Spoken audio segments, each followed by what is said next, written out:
दोपहर का समय था।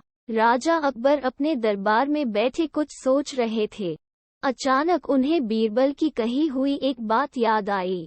उन्हें याद आया कि एक बार बीरबल ने उन्हें एक कहावत सुनाई थी, जो कुछ इस तरह से थी, खाने के बाद लेटना और मारने के बाद भागना एक सयाने मनुष्य की निशानी होती है। राजा सोचने लगे, अभी दोपहर का समय है, यकीनन बीरबल खाने के बाद सोने की तैयारी में होगा। चलो आज उसकी बात को गलत साबित किया जाए। ये सोचकर उन्होंने एक सेवक को आदेश दिया कि इसी वक्त बीरबल को दरबार में उपस्थित होने का संदेश दिया जाए। बीरबल अभी खाना खाकर बैठे ही थे कि सेवक राजा का आदेश लेकर बीरबल के पास पहुंचा। बीरबल आदेश के पीछे छिपे राजा की मंशा भली भांति समझ गए। उन्होंने सेवक से कहा, तुम थोड़ी देर रुको, मैं कपड़े बदलकर तुम्हारे साथ ही चलता हूँ। अंदर जाकर बीरबल ने अपने लिए एक तन पजामा चुना।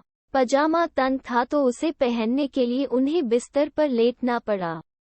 पजामे को पहनने का बहाना कर वे थोड़ी देर बिस्तर पर ही लेटे रहे और फिर सेवक के साथ दरबार की ओर चल दिए।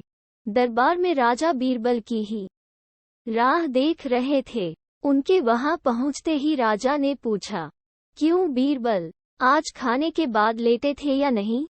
बीरबल ने जवाब दिया, जी महाराज, जरूर लेटा था। ये सुनकर राजा को बहुत गुस्सा आया।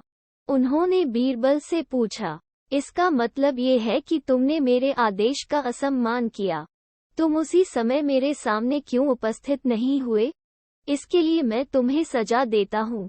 बीरबल ने तुरंत जवाब दिया, महाराज, ये सच है कि मैं थोड़ी देर लेटा था, लेकिन मैंने आपके आदेश की अवहेलना नहीं की है। आपको मुझ पर यकीन न हो तो आप सेवक से इस बारे में पूछ सकते हैं।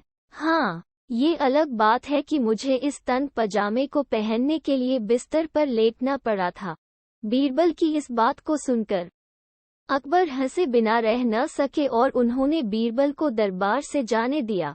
कहानी से सीख, इस कहानी से हमें ये सीखने को मिलता है कि परिस्थिति को भांपते हुए हमारे द्वारा उठाया गया एक कदम हमें अनेक मुसीबतों से बचा सकता है।